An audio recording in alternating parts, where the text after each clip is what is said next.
Bom dia a todos! Graça e paz do Senhor Jesus seja com todos nós. Uma ótima sexta-feira para todos. Hoje é dia 16 de junho de 2023. Seja muito bem-vindo ao nosso devocional de hoje. E nesta sexta-feira, vamos encerrar a nossa maratona de leitura bíblica. Passamos essa semana tanto por Neemias como por Malaquias, dois textos que estão conectados. Um é um relato bíblico, um histórico, outro é uma profecia. E nessa sexta-feira vamos falar do poder do dízimo. E aí, já quero esclarecer aqui de imediato que eu não vou entrar em polêmicas em relação ao dízimo ser do Antigo e do Novo Testamento diretamente, não é esse o objetivo. Também não quis causar polêmica ao colocar esse texto, esse título. Mas a gente está acompanhando durante toda a semana. A gente falou do poder da lei na segunda, o poder do arrependimento, o poder das reformas, o poder do culto e hoje o poder do dízimo, porque é o assunto que Malaquias vai tratar, mas sem polêmica, sem desrespeitar ninguém. Eu sei que aqui é um terreno perigoso, escorregadio, então a gente vai com muito cuidado aqui para trazer, óbvio, também o ensino bíblico direto das escrituras, sem viés, tanto humano como financeiro ou assim por diante. Mas vamos lá. Malaquias capítulo 3, versículo 10 e 12. É um texto bem conhecido, vou ler ele e depois a gente vai fazer algumas considerações. Então Malaquias 3, 10 a 12 diz assim: tragam o dízimo todo ao depósito do templo, para que haja mantimento em minha casa. Ponham-me à prova, diz o Senhor dos Exércitos, e vejam, se não vou abrir as comportas dos céus e derramar sobre vocês tantas bênçãos que nem terão de guardá-las. Impedirei que as pragas devorem suas colheitas, e as videiras nos campos não perderão seu fruto, diz o Senhor dos Exércitos. Então, todas as nações as chamarão felizes, porque a terra de você será maravilhosa, diz o Senhor dos Exércitos. Bom, dentro aqui do contexto de adoração, a gente tem que lembrar que Malaquias está falando sobre o contexto do culto, da adoração do povo de Deus. O capítulo 1 e 2 vai nessa direção. Ele trata ali também da questão do casamento e como existe um link entre casamento e igreja, entre casamento e o povo de Deus, ali aquela união mística entre Deus e a sua igreja, entre homem e mulher. Mas enfim, Malaquias passa por tudo isso, e aqui ele está dentro deste contexto de culto, mostrando que também naquele momento os dízimos eram um problema para a nação. E era um problema porque naquele momento o dízimo ele funcionava como uma espécie de imposto que era pago para mantimento ali do templo, e inclusive havia o dízimo do dízimo, que era o dízimo dos levitas, Então, era um problema para a nação, e hoje ainda, existem dúvidas importantes sobre o dízimo, e existem entendimentos equivocados, especialmente nesse texto. Então, alguns irmãos honestos, alguns irmãos que são piedosos, mas que às vezes vão cometer alguns equívocos aqui nesse texto, e a gente precisa tomar muito cuidado para interpretar ele, para a gente também não cometer os mesmos erros. Então, qual é os equívocos e qual é o principal ensinamento aqui desse texto? Primeiro, que ao contrário do que se imagina, não existe fórmula para se conseguir riquezas materiais. Malaquias não está ensinando, porque senão estaria ensinando contrariamente à Bíblia, que existe uma fórmula secreta para ficar rico. Malaquias não está ensinando isso, a Bíblia não ensina isso, pelo contrário, a Bíblia vai combater esse tipo de coisa. A Bíblia vai chamar essa mania, não sei se seria mania, mas a Bíblia vai condenar essa ação de alguns indivíduos, essa atitude de alguns indivíduos de tentar criar mecanismos de se conseguir dominar ou se conseguir atrair a Deus. Então, Malaquias ele não está ensinando que existe uma fórmula mágica que, olha, se você entregar, você vai receber. Pastor, mas é exatamente isso aqui que o texto está dizendo. Não, ele não está dizendo isso, porque senão ele estaria contrário a outros textos. O que ele está dizendo aqui é simplesmente que a obediência, como princípio geral, deve ser obedecida. E a obediência sempre vai redundar em bênção, e a gente vai dizer sobre isso mais à frente. E outro ponto aqui, muitos até utilizam a idolatria ao dinheiro, muitos usam esse mecanismo de idolatria do dinheiro, que é o que? Olha, você vai ganhar mais dinheiro se você entregar. Então muitos usam essa idolatria ao dinheiro para tirar dinheiro de pessoas piedosas, fazendo de maneira maquiavélica, levando pessoas honestas, sinceras, devotas a Deus e às vezes com um pouco menos de entendimento, levando essas pessoas a acreditarem que se elas fizerem ali vultosas ofertas financeiras, que elas receberão de volta. E a gente sabe que isso não é real na prática. E mais, né? Como que Deus poderia admitir ou até incentivar que algo acontecesse para gerar uma idolatria em nome dele? Então pessoas idolatrariam o dinheiro em nome de Deus. Então não faz muito sentido, e aí pessoas piedosas podem ser enganadas por pessoas que são realmente maquiavélicas. Agora, também pessoas maquiavélicas também usam isso com pessoas inescrupulosas, pessoas que querem ganhos financeiros fáceis. Eles vão embarcar nessa onda aí, e aí nesse caso, né, é uma espécie de punição, porque a idolatria do dinheiro gera essa maldição, que é a pessoa ficar achando que ela vai conseguir ganhar o favor de Deus com sua contribuição, com o seu dízimo. E aí, dois inescrupulosos ali, um acaba prejudicando o outro, no final é até bom, né? Mas enfim, vamos seguir em frente. Então, primeiro, não existe fórmula para conseguir riquezas materiais. A Bíblia não ensina isso e o texto não está falando isso. Segundo, as bênçãos prometidas aqui no texto são de aspectos corporativos, tá? Então, todas as bênçãos que são prometidas aqui nesse texto são de caráter nacional e comunitário. É bênçãos para o povo de Deus. Se você lembrar aqui do contexto, Ageu e Zacarias, mas principalmente Ageu, vai muito nessa direção. Lá em Ageu ele vai falar sobre os indivíduos que estavam rejeitando a sua responsabilidade de construir o templo, e é por isso Deus poderia estar ali ou punindo ou abençoando eles. Mas o ponto é dizer que isso era do ponto de vista nacional, corporativo. E aí a gente às vezes traz isso para o pessoal. Então essas bênçãos aqui não são pessoais, elas são bênçãos para o povo de Deus, bênçãos comunitárias. Pastor, mas não existem bênçãos para os crentes? Sim, as bênçãos de Deus acompanham os crentes, mas não porque eles são dizimistas. Acompanham os crentes por causa da sua união com Cristo. Efésios capítulo 1, versículo 3, Paulo vai dizer isso. Todas as bênçãos espirituais nas regiões celestiais estão nos dadas por causa dessa união com Cristo. E ele vai discorrer lá em Efésios capítulo 1 quais são essas bênçãos. Se você quiser descobrir quais são essas bênçãos, está lá em Efésios capítulo 1. É a eleição, é a predestinação, é a redenção, é o selo do Espírito Santo. Enfim, você depois pode meditar lá com calma e você vai perceber que as bênçãos acompanham os crentes por causa da sua união com Cristo e não porque eles são dizimistas.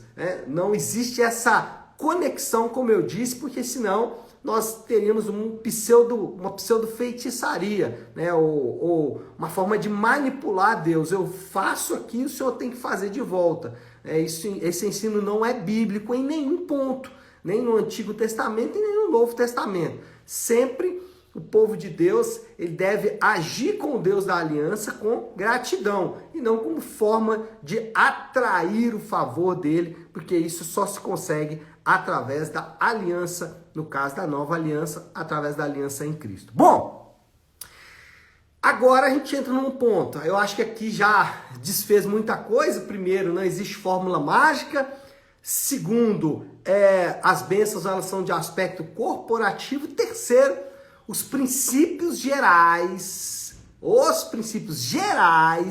do dízimo não foram alterados na nova aliança. Aqui é polêmico porque você vai ter dois grupos.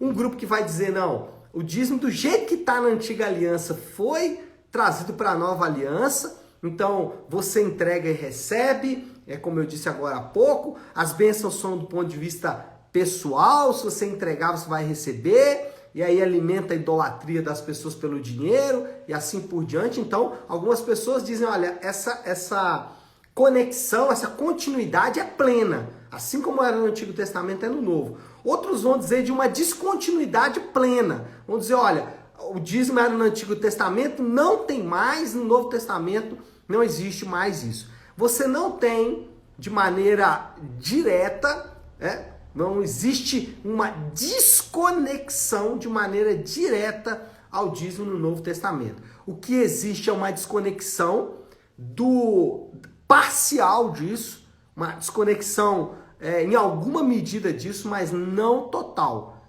Não total. O dízimo da antiga aliança, ele tem os seus princípios gerais válidos na nova aliança. Então, isso foi o que Jesus ensinou, por exemplo, em Mateus 23. Muita gente diz, a palavra dízimo nem tem no Novo Testamento. Está equivocado, porque lá em Mateus 23, Jesus fala sobre fariseus que entregavam o dízimo do endro, do cominho, da hortelã, e aí Jesus disse, olha, vocês deviam fazer essas coisas, ou seja, entregar o dízimo do endro, do cominho, da hortelã, sem omitir aquelas que os princípios elementares da lei. Jesus está comparando o dízimo com outros princípios da lei. E Jesus diz, olha, obedeça os princípios mais importantes da lei. Fé, esperança, não vou me lembrar dos três, acho que justiça, mas Jesus diz, obedeça os princípios mais importantes da lei, mas não deixe de obedecer o princípio do dízimo. Ou seja, Jesus, ele continua, ele faz uma espécie de continuidade do dízimo na nova aliança. Além disso, Hebreus capítulo 7 também vai fazer uma espécie de conexão, mas essa conexão é a conexão dos princípios, e isso Paulo vai reafirmar tanto em 1 Coríntios capítulo 16, como também em 2 Coríntios capítulo 8. Quais são os princípios gerais do dízimo? E esses princípios estão tanto presente em alguma medida na vida de Abraão, quando ele entrega o dízimo a Melquisedeque, como Jacó também, e depois regulamentado na lei. Quais são esses princípios que continuam valendo, tanto na antiga aliança como na nova aliança? Então, quais princípios são esses? Primeiro, essa contribuição, e aí se quiser dar o nome de dízimo, oferta ou contribuição, não importa, o nome não está em jogo. Está em jogo é o seguinte, o princípio geral. Primeiro princípio, ser sistemático. O que é isso? Fazer sempre, ou seja, não adianta fazer uma vez, depois não fazer mais, fazer sempre e fazer na igreja. Então, Paulo reafirma isso em 1 Coríntios 16 e 2 Coríntios 8, que essa maneira de contribuição deve ser feita de forma sistemática. Paulo chega a dizer em 1 Coríntios 16 que assim, todas as vezes que vocês se reunirem, façam contribuições. Por isso temos um momento de contribuição nos nossos cultos. Então, sempre e na igreja. Esse princípio permanece válido. As contribuições devem ser feitas continuamente e na igreja. Segundo princípio que continua valendo, uma espécie de continuidade da antiga aliança, que é proporcional. E aqui é a grande chave do negócio. O princípio da proporcionalidade. O que é o princípio da proporcionalidade? Paulo vai falar disso lá também, 1 Coríntios 16, 2 Coríntios 8. Que é o princípio que quem ganha mais e quem ganha menos, todos vão entregar a mesma quantia, para que ninguém ache que está entregando um pouco menos ou alguém se orgulhe de entregar muito. Então a ideia de Paulo é o seguinte, não quero de mais de quem ganha muito e nem quero de menos de quem ganha pouco. O mesmo valor para todos. E aí, o conceito de continuidade está presente, 10%.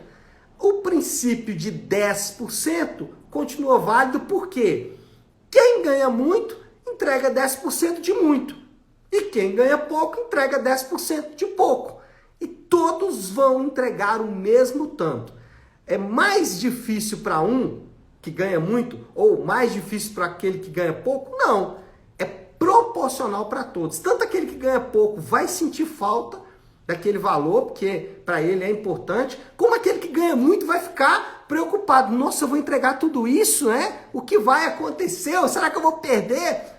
ambos podem estar revelando aí uma idolatria. Então, princípio da proporcionalidade, 10%, tanto para um quanto para o outro, para que todos entreguem o mesmo tanto. E o terceiro princípio geral de continuidade do dízimo da antiga aliança para a nova aliança é que, em ambos os casos, essas ofertas, essas contribuições, esses dízimos são para bom andamento da causa de Cristo, no Antigo Testamento da causa de Deus, e também para ajuda aos necessitados. E aí, nesse sentido, todo crente é responsável por administrar o dízimo. Como assim, pastor? Então eu mesmo posso administrar? Não. Você deve entregar na mão dos presbíteros, dos administradores, mas acompanhar o que vai ser feito com esse valor. Aquela história de que eu entregue o que ele faz é problema dele, está errado. E igrejas que escondem o seu orçamento também estão fazendo algo que não está de acordo com as Escrituras. Então, o bom andamento da causa de Cristo e a ajuda aos necessitados é o princípio geral do dízimo. Esses princípios são princípios de continuidade. Você vai ver ele tanto em Abraão, né, tanto em Jacó, como depois na lei, depois nos profetas, depois em Jesus, depois nos apóstolos. Existe uma continuidade desses princípios. Quais são eles? Sistemático, ou seja, sempre, e na igreja.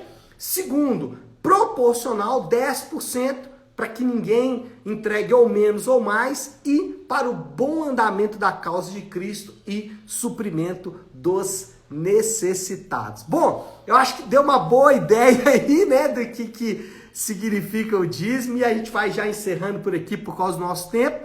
Eu sei que talvez possam ter algumas dúvidas, fique à vontade aí para me mandar mensagem, ou depois, se quiserem conversar pessoalmente, a gente pode conversar sobre esse assunto, mas como eu disse, não quero polemizar, só trazer aqui aquilo que as Escrituras nos ensinam. Bom, moral da história então, somos chamados a adorar a Deus com o nosso dinheiro, como forma de demonstrar gratidão por seu amor ao seu povo. Então, nós somos chamados a adorar a Deus, inclusive com essa área tão difícil que é o dinheiro, e isso por gratidão, né, por tudo aquilo que ele fez pelo seu povo, e não porque vamos obter aí vantagens objetivas.